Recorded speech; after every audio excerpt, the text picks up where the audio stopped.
Chapter 1. The Rise of Nagao Kagetora. Echigo Province, 1530. The cold winter winds howled through the mountains as Nagao Kagetora was born into the tumultuous world of the Sengoku era. Born into the powerful Nagao clan, Kagetora's early years were marked by the constant clang of swords and the ceaseless march of armies. His father, Nagao Tamakage, was a formidable warlord, embroiled in the relentless power struggles that defined the period. As an infant, Kagetora was cradled amidst the constant clang of swords and the ceaseless march of armies. The Nagao clan, guardians of Echigo Province, were perpetually engaged in battles to defend their territory and assert their dominance. His father, Nagao Tamakage, was a formidable warlord whose name struck fear into the hearts of his enemies. Tamakage's reputation was built on his tactical brilliance and unyielding resolve, qualities that would later shape Kagetora's own approach to leadership and warfare. The Sengoku period, a time of relentless power struggles and shifting alliances, was the backdrop against which Kagetora's formative years unfolded. The Nagao clan's enemies were numerous and ever-present, their ambitions a constant threat to the stability of Ichigo. Within the castle walls, the air was thick with tension and the ever-present specter of betrayal. The young Kagetora, even in his infancy, could sense the gravity of his lineage and the burdens it carried. As Kagetora grew, so did the intensity of the conflicts surrounding him. He witnessed firsthand the brutal realities of war, from the clattering of armor to the blood-soaked battlefields where his father commanded his troops. These early experiences instilled in him a profound understanding of the stakes involved in the endless struggle for power. The lessons he learned from observing Tamakage's campaigns and strategies would later serve him well in his own quest for dominance. In the harsh winters of Echigo, survival itself was a testament to the resilience of the Nagao clan. The province's mountainous terrain and severe weather conditions mirrored the turbulent political landscape. It was within this crucible of adversity that Kagetora's character was forged. The icy winds that swept through the province were a constant reminder of the harshness of life and the relentless challenges he would face. As Kagetora matured, his ambition and determination increased. He keenly observed every detail of leadership and swiftly identified his brother Harukage's shortcomings as a leader. Although Harukage was older, he lacked the strength and strategic mind required to guide the Nagao clan through the dangerous Sengoku era. His rule was characterized by indecision and vulnerability, leading to dissatisfaction among the clan's vassals and samurai. Kagetora, ever perceptive, began to quietly gather support from these dissatisfied factions within the clan. He engaged in hushed conversations in shadowy corners of the castle, his words carefully chosen to sow seeds of doubt about Harukage's ability to lead. He listened to their grievances, offering his vision of a stronger, more unified Nagao clan. His charisma and evident potential won over many influential figures, who saw in him a leader capable of restoring their clan's former glory. Through a combination of strategic acumen and charismatic leadership, Kagetora carefully planned his move.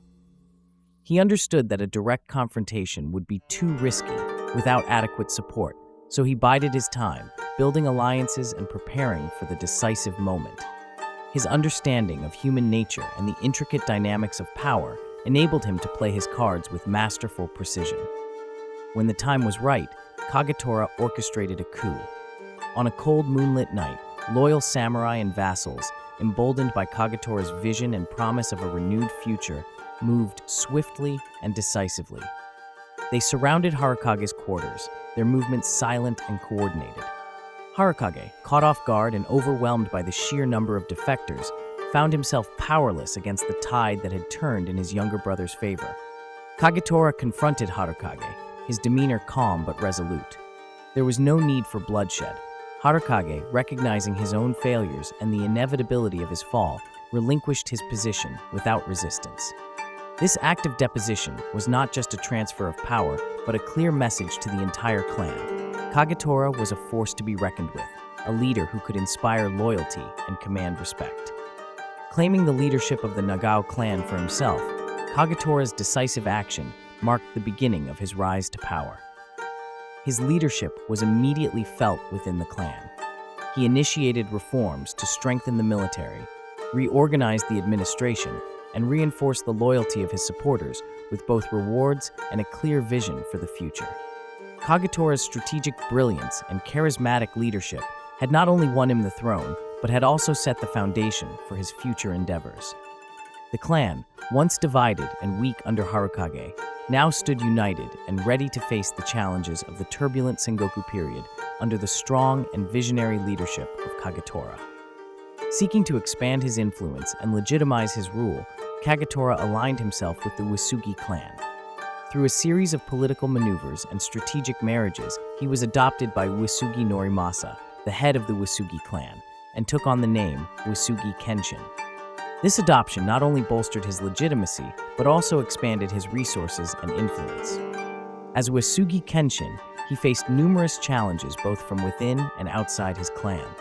His efforts to secure his territory involved forging alliances with neighboring clans, often through marriage and political diplomacy. At the same time, he had to be ever vigilant against betrayal from within his ranks, as the volatile nature of the Sengoku period meant that loyalty was often fleeting. Kenshin's rise was not just about power, it was about establishing a legacy. He was driven by a vision of a strong, unified Echigo, free from the constant strife that plagued the region. His early victories and strategic brilliance set the stage for his future endeavors, including his legendary conflicts with other great warlords of the era. Chapter 2: The Battles of Kawanakajima. With his position as the head of the Nagao clan secure, Kenshin shifted his focus towards expanding his influence and securing his territory. His gaze fell upon the formidable Takeda Shingen, a powerful daimyo whose ambitions directly clashed with his own. Shingen, known for his tactical brilliance and formidable cavalry, controlled the neighboring province of Kai. The rivalry between these two legendary generals would become one of the most iconic in Japanese history. The initial encounters between Kenshin and Shingen set the stage for a prolonged and intense conflict. Both generals tested each other's strengths and weaknesses through a series of skirmishes and smaller battles, each seeking to gain an advantage. These early confrontations revealed Kenshin's aggressive tactics and Shingen's defensive ingenuity, establishing a pattern of intense and evenly matched battles. The first major clash occurred in 1553, when Kenshin's forces descended upon the Kawanakajima plain, a strategic location bordered by the Chikuma River and surrounded by mountains. The battle was fierce but inconclusive, with both sides suffering significant casualties. Despite the lack of a decisive victor, the encounter fueled the determination of both generals to outmaneuver and defeat each other in subsequent battles. The second and third battles of Kawanakajima followed in quick succession. These engagements, marked by maneuvering and positioning, saw both Kenshin and Shingen deploying their forces with masterful precision. Kenshin's aggressive assaults were met with Shingen's steadfast defenses. While neither side could claim outright victory, the battles underscored the deep respect and strategic brilliance both leaders possessed. The terrain of Kawanakajima, with its narrow passes and treacherous rivers, added an additional layer of complexity to their tactical maneuvers. The fourth battle was the most famous and brutal of the series, cementing the rivalry's place in history. Kenshin, determined to deliver a decisive blow, meticulously planned a surprise night attack. His forces crossed the Chikuma River under cover of darkness, aiming to catch Shingen off guard. Shingen, however, had anticipated such a move and prepared a counter-strategy. As dawn broke, the two armies clashed with unprecedented ferocity on the fog-shrouded plain. Legend has it, amid the chaos of the fourth battle, that Kenshin and Shingen faced each other in direct combat. Kenshin, mounted on his horse, charged towards Shingen, who was directing his troops from a command post. Wielding his sword with remarkable skill, Kenshin slashed at Shingen, who defended himself with his war fan, Tessen. This iconic duel, though brief, became emblematic of the fierce and personal nature of their rivalry. The fourth battle ended in a bloody stalemate, with neither side able to claim a decisive victory. Both armies were exhausted, and the heavy casualties underscored the ferocity of the conflict. Despite the lack of a clear winner, the mutual respect between Kenshin and Shingen deepened. Each recognized the other's prowess and honor, solidifying their rivalry as one based on mutual admiration as much as competition. Kenshin's devotion to Bishamonten, the Buddhist god of war, played a significant role in his approach to these battles. Before each engagement, Kenshin would pray for guidance and strength, believing that his success on the battlefield was a reflection of his spiritual devotion. His practices as a warrior monk influenced his leadership style, emphasizing not just martial skill, but also the principles of honor, discipline, and faith. Kenshin's lifestyle as a warrior monk was unique among the daimyo of his time. He combined rigorous martial training with spiritual discipline, often spending hours in meditation and prayer. This spiritual rigor instilled in him a sense of purpose and calm, even amidst the chaos of battle. His troops, inspired by his example, fought with a fervor and dedication that mirrored their leader's devotion. Chapter 3: The Battle of Tedorigawa and Kenshin's Philosophy. The political landscape. By 1577, Uesugi Kenshin had firmly established himself as a formidable daimyo, respected and feared by his peers. The political landscape of Japan was marked by the ambitions of powerful warlords vying for dominance. Among them, Oda Nobunaga was rapidly rising, his influence spreading like wildfire through central Japan. Nobunaga's ambition to unify the country posed a significant threat to the autonomy of other daimyos, including Kenshin. Kenshin, ever vigilant and protective of his territory, viewed Nobunaga's expansion with growing concern. Nobunaga's aggressive tactics and ruthless methods were well known, and Kenshin recognized the need to confront this new threat. The tension between the two warlords reached a boiling point when Nobunaga's ally, Shibata Katsuie, began encroaching upon territories close to Kenshin's domain. The stage was set for a decisive confrontation. The battle would take place near the Tedorigawa River in Kaga Province. Kenshin, known for his keen strategic mind, chose his positions carefully. He utilized the natural terrain to his advantage, selecting high ground and ensuring his troops were well positioned to counter any offensive. His understanding of the landscape was integral to his defensive preparations, as he anticipated Nobunaga's forces would attempt to use their numerical superiority to overrun his positions. As dawn broke over the Tedorigawa River, Kenshin's forces stood ready. Nobunaga, confident in his strength and eager to crush Kenshin, ordered an all-out assault. Kenshin's troops, disciplined and well-prepared, met the attack with fierce resistance. The initial clash was brutal, with both sides suffering heavy casualties. Kenshin's leadership was evident as he moved among his men, directing their efforts and inspiring them with his presence. Kenshin's tactical brilliance shone throughout the battle. He employed classic feints and ambushes, drawing Nobunaga's forces into traps and countering their advances with calculated precision. Kenshin's use of the terrain, coupled with his ability to anticipate Nobunaga's moves, gradually turned the tide of the battle. Despite being outnumbered, his forces held their ground, inflicting significant damage on the attacking army. The turning point came when Kenshin's troops executed a well-coordinated flanking maneuver, striking at the heart of Nobunaga's formation. The surprise and ferocity of the attack caused chaos among Nobunaga's ranks, leading to a disorderly retreat.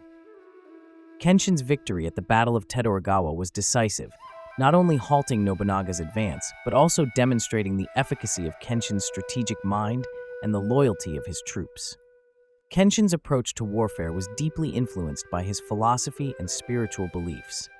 As a devout follower of Bishamonten, the Buddhist god of war, Kenshin saw his military campaigns as not merely battles for power, but as a manifestation of divine will. Before and after each battle, he would pray and meditate, seeking guidance and strength from Bishamonten. This spiritual connection instilled in him a sense of calm and purpose, even in the heat of combat. Kenshin's philosophy extended beyond his spiritual practices to his code of conduct. He believed in the principles of Bushido, the samurai code, which emphasized loyalty, honor, and discipline. This code guided his actions both on and off the battlefield. Kenshin was known for his fair treatment of allies and enemies alike, often going to great lengths to avoid unnecessary bloodshed. His famous act of sending salt to his rival, Takeda Shingen, during a time of need, exemplified his commitment to these principles. Kenshin's lifestyle as a warrior monk set him apart from many of his contemporaries. He combined rigorous martial training with spiritual discipline, often spending hours in meditation and prayer. This duality of warrior and monk was reflected in his leadership style. He led by example, showing his men that strength in battle was matched by strength of character. His practices fostered a sense of unity and purpose among his troops, who saw in Kenshin a leader who embodied the ideals they fought for. Kenshin's philosophical outlook had a profound impact on his leadership. His decisions were not driven by personal ambition, but by a genuine desire to protect and uplift his people. This altruistic approach earned him the unwavering loyalty of his followers, who respected not just his military prowess, but also his moral integrity. Kenshin's leadership was marked by compassion, fairness, and a deep sense of responsibility, qualities that endeared him to those under his command. Chapter 4. The Mysterious Death and Enduring Legacy. Mysterious Death. In 1578, Uesugi Kenshin, the formidable warlord and devout warrior monk, met an untimely and mysterious end. The circumstances of his death have been shrouded in speculation and intrigue, contributing to the enigmatic aura that surrounds his legacy. Various theories abound regarding the cause of his demise, each adding a layer of mystery to his already legendary status. One prominent theory suggests that Kenshin succumbed to illness. Historical records indicate that Kenshin suffered from stomach ailments throughout his life, which could have been exacerbated by the rigors of his military campaigns and his austere lifestyle. Chronic conditions such as stomach cancer or a burst ulcer have been proposed as possible causes of his sudden death. Accounts from those close to him describe his deteriorating health in the days leading up to his passing, lending credence to the illness theory. Another theory posits that Kenshin was assassinated. According to this version, one of Nobunaga's agents, disguised as a servant, infiltrated Kenshin's inner circle and struck a fatal blow while he was indisposed. This theory is fueled by the intense rivalry and political machinations of the era, suggesting that Nobunaga would have had a strong motive to eliminate a powerful adversary. Although there is no definitive evidence to confirm this theory, it remains a tantalizing possibility that captures the imagination of historians and enthusiasts alike. The death of Kenshin triggered a succession crisis within the Uesugi clan. Without a clear heir, factions within the clan began to vie for power, leading to internal strife and weakening the clan's cohesion. This period of instability significantly undermined the strength and unity that Kenshin had painstakingly built. The once formidable Uesugi clan now faced threats from both within and outside their borders, as rival warlords sought to exploit their vulnerability. The power vacuum left by Kenshin's death saw two main contenders emerge: his adopted sons, Uesugi Kagetora and Uesugi Kagekatsu. Their struggle for leadership further divided the clan. Kagekatsu, with the support of influential retainers, ultimately emerged victorious, but the internal conflict had already taken a heavy toll. The weakened state of the clan left it susceptible to external pressures and diminished its influence in the ongoing power struggles of the Sengoku period. Despite the challenges that followed his death, Kenshin's legacy endured. He is remembered not only for his military prowess and strategic brilliance, but also for his chivalrous deeds and unwavering adherence to the principles of honor and duty. His acts of generosity, such as sending salt to his rival Takeda Shingen during a famine, exemplify the high moral standards by which he lived. Kenshin's devotion to Bishamonten and his practices as a warrior monk continue to inspire admiration and respect. Kenshin's life and legacy have left an indelible mark on Japanese culture. He is celebrated in countless stories, plays, and films that highlight his heroism and ethical conduct. His battles, particularly those against Takeda Shingen, are studied for their tactical genius and serve as enduring examples of samurai warfare. Kenshin's influence extends beyond military history. His commitment to Bushido and his spiritual practices resonate with those who seek to understand the depth and complexity of samurai culture. Kenshin's legacy continues to captivate and inspire people to this day. His story is a testament to the enduring power of honor, duty, and resilience. Modern audiences find in Kenshin a figure who exemplifies the ideal warrior, one who combines martial skill with moral integrity. His life serves as a beacon for those who value the principles of discipline, loyalty, and compassion in the face of adversity. Uesugi Kenshin's life, filled with legendary battles, chivalrous deeds, and spiritual devotion, remains a source of inspiration and fascination. His mysterious death only adds to the allure of his story, inviting speculation and reverence. The enduring impact of his legacy on Japanese culture and the timeless principles he embodied ensure that his name will be remembered and celebrated for generations to come. Thank you for joining us on this journey through the life and legacy of Uesugi Kenshin. If you enjoyed this video, please like and subscribe to our channel for more captivating stories and historical insights. Your support helps us bring you more content like this. Until next time, stay inspired.